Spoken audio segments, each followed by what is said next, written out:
Senhor presidente, senhoras e senhores senadores, antes do meu pronunciamento, eu queria fazer um registro, e o faço me dirigindo aos jovens do Piauí e do meu Brasil. O meu pronunciamento, senhor presidente, é sobre a criação do Comitê de Bacia do Rio Parnaíba. Creio que Vossa Excelência já tem lá no grande rio São Francisco Velho Chico, já criada o Comitê de Bacia, para aquela grande região hidrográfica. Mas o registro que eu queria fazer é que o Piauí, na semana passada, recebeu a notícia que Pedro Felipe de Oliveira Santos, o jovem piauiense, filho da terra, aos 27 anos de idade, fora aprovado naquele que é considerado o melhor mestrado em Direito no mundo. Veja, um jovem com 27 anos. Aliás, também diga-se, juiz federal, na Universidade de Harvard. Participou de uma seleção de âmbito mundial, que contou com a participação de 2.000 candidatos. Foram 170 aprovados, oriundos de 70 países, sendo que o Brasil conta com apenas 2 aprovados, dentre eles esse jovem piauiense que eu me refiro aqui nesse instante. A história de Pedro Felipe merece registro nessa casa, não apenas por este fato, o que já representaria muito, mas, sobretudo, pelo seu exemplo de vida. Aos 25 anos de idade, conquistou outro grande feito, ao ser aprovado em primeiro lugar no dificílimo concurso de juiz federal da primeira região, tornando-se o juiz federal mais jovem do Brasil à época. No seu discurso de posse, no cargo de juiz federal, conta com mais de 123.000 visualizações no YouTube, transmitindo esperança e estímulo, principalmente aos jovens, e dando incentivo através do bom exemplo. Pedro Felipe, exemplo de dedicação aos estudos, viveu toda a sua infância na capital do Piauí, Teresina, e sempre estudou, ressalto aqui, o Instituto Dom Barreto, uma grande e excelente instituição de ensino, sobretudo o ensino fundamental e ensino médio no estado do Piauí.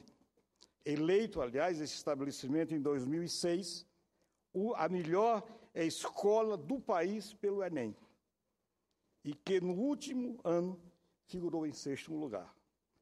Em 2009, esse jovem, o Pedro Felipe, formou-se em Direito aqui pela Universidade de Brasília, sendo laureado o melhor aluno da classe. Mesmo antes de ser juiz federal, o Luiz Felipe foi servidor do Tribunal Regional Federal, a primeira região, no ano de 2009, do Ministério Público da União, no ano de 2010, e defensor público da União no período 2010-2013. Por isso, senhor presidente, feito então este registro de exemplo de perseverança, planejamento e dedicação aos estudos, motivo de orgulho para o Piauí e para o Brasil. Era esse o registro que queria fazer com muita alegria nesse instante. Entretanto, o nosso pronunciamento diz respeito, como disse anteriormente, à criação do Comitê de Bacia, da Bacia do Rio Parnaíba. O Brasil contém em seu território, senhor presidente, como é do vosso conhecimento, cerca de 12% de toda a água doce do mundo.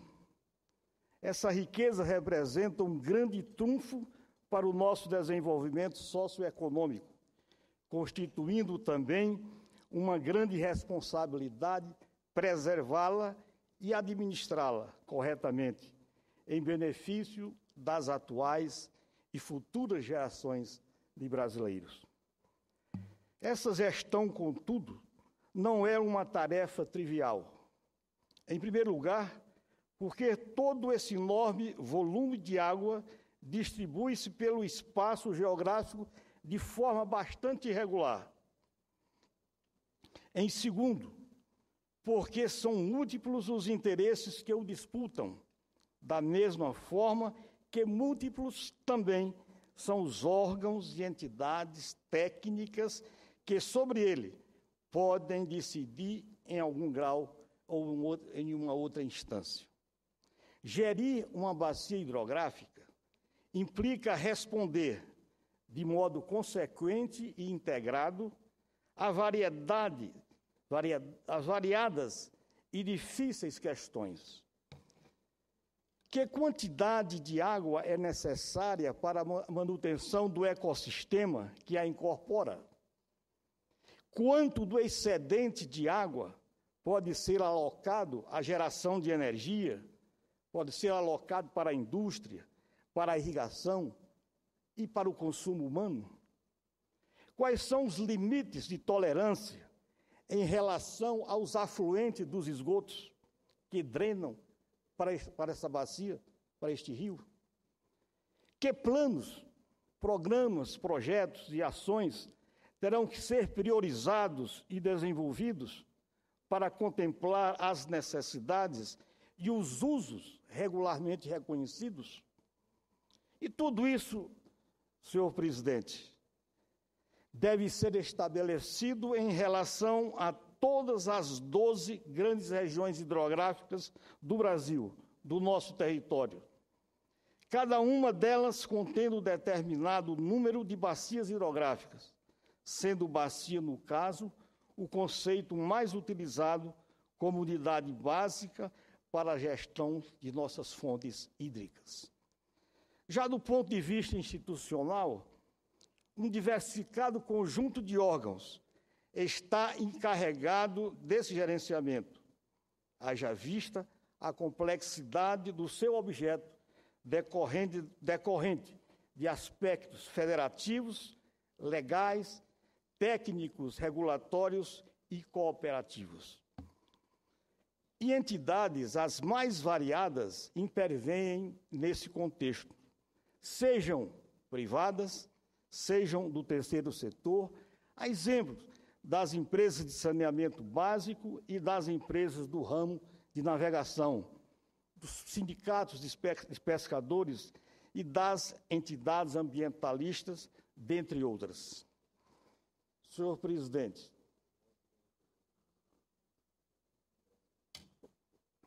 venho a esta tribuna hoje para falar sobre a região hidrográfica, especificamente do nosso rio Parnaíba, cuja extensão abrange quase totalmente o estado do Piauí, a entidade federativa que represento aqui nesta casa, além de contemplar parcelas menores, mas significativas, dos territórios dos vizinhos estados do Maranhão e do Ceará. A bacia hidrográfica do Parnaíba, senhor presidente, possui uma área de quase 326 mil quilômetros quadrados, sendo o Parnaíba seu principal rio, com extensão de cerca de 1.400 quilômetros, da nascente à foz, que é onde está o delta do Parnaíba, tão decantado aqui nesta casa pelo nosso ex-governador e senador Mão Santa. Ela compreende um total de 280 municípios, sendo 223 do Piauí, com uma extensão que compreende os 223 municípios, com exceção apenas do município Cajueiro da Praia. 38 municípios do Maranhão e 19 municípios do vizinho estado do Ceará. E lá vivem, nesta bacia hidrográfica, cerca de 4,5 milhões de pessoas, cercadas de um conjunto de correntezas e de mananciais, considerado estratégico para o Nordeste, em vista de sua grande extensão e da significativa disponibilidade de água. Neste momento, está sendo ultimada a constituição do Comitê da Bacia Hidrográfica do Parnaíba. Esse órgão colegiado, integrado pelo setor público e por representações da sociedade civil e de empresas usuárias de água, tem por finalidade concretizar a gestão descentralizada e participativa dos recursos hídricos sob seus cuidados, protegendo os mananciais e contribuindo para a implantação de um processo de desenvolvimento equilibrado e sustentável. A principal competência legal do comitê, como Vossa Excelência, ex-ministro da Integração e uma das grandes lideranças do Vale do São Francisco, conhecedor profundo, sabe da importância de um comitê de bacia, é a aprovação do Plano de Recursos Hídricos desta bacia, instrumento por excelência da aplicação da Política Nacional de Recursos Hídricos às nossas peculiaridades locais.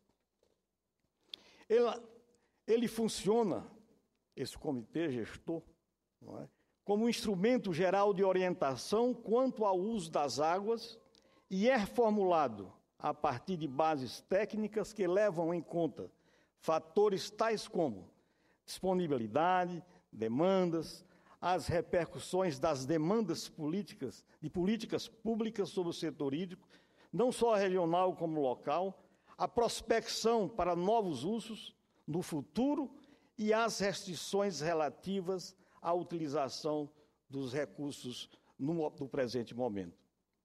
A participação de múltiplos setores públicos e privados no âmbito do comitê permite, em virtude de sua natureza deliberativa, um nível de integração e de resolutividade, até então inédito na história da gestão dos recursos de natureza comum em nosso país.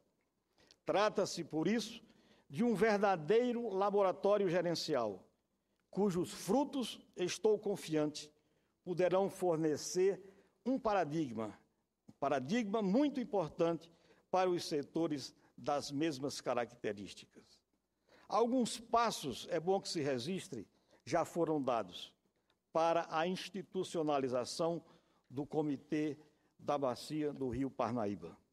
Foi criada, por exemplo, a Comissão Interinstitucional Pró-Comitê Bacia do Parnaíba, com o objetivo de articular entre as subcomissões dos estados do Piauí, do Maranhão e do Ceará. Essa comissão, coordenada por um representante da Rede Ambiental do Piauí e secretariada pela Superintendência Regional da Companhia de Desenvolvimento dos Vales do São Francisco e do Parnaíba, a nossa Codevasf. E ela já concluiu o diagnóstico da bacia e aprovou preliminarmente o documento intitulado Proposta de Instituição, que será submetido ao Conselho Nacional de Recursos Hídricos.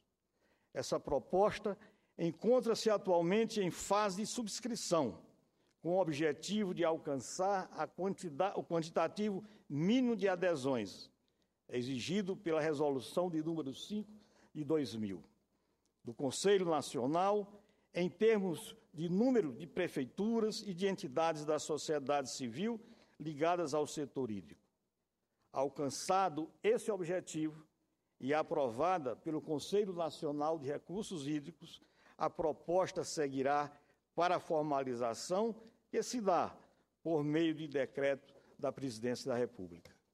Encontra-se também em fase de finalização o pacto de gestão entre a União, representada pela Agência Nacional de Águas, e os estados do Piauí, do Ceará e do Maranhão, acordo que dará um ritmo mais coordenado e veloz a ação do Comitê da Bacia do Parnaíba, uma vez constituído. Como todos podem facilmente concluir, é preciso que todos esses passos sejam encaminhados com qualidade e brevidade. A competição pelo uso da água, a sua distribuição desigual e o seu uso inadequado têm gerado conflitos e ameaçado a disponibilidade e sustentabilidade desse recurso tão precioso quanto escasso. Estabelecer um arranjo institucional que permita a conciliação dos interesses e a construção coletiva das soluções constitui-se, portanto, numa necessidade óbvia e urgentíssima. Conclamo, portanto, senhor presidente, todas as entidades envolvidas com o setor hídrico na área do Parnaíba, sejam elas públicas, sejam elas privadas ou do terceiro setor, para que utilizem sua adesão à proposta de criação do Comitê da Bacia. Esse é um ponto crítico para desembaraçar o processo que leva à institucionalização do setor em nossa região. Para tanto, o melhor caminho é através da 7ª Superintendência Regional da Codevasf, instituição tão conhecida por Vossa Excelência, a qual Vossa Excelência tem contribuído sobremaneira para o fortalecimento e engrandecimento dela. Portanto, senhor presidente, senhoras e senhores senadores, era isso que tínhamos a dizer na tarde de hoje, nessa segunda-feira da Semana Santa que se inicia. Um abraço, muito obrigado.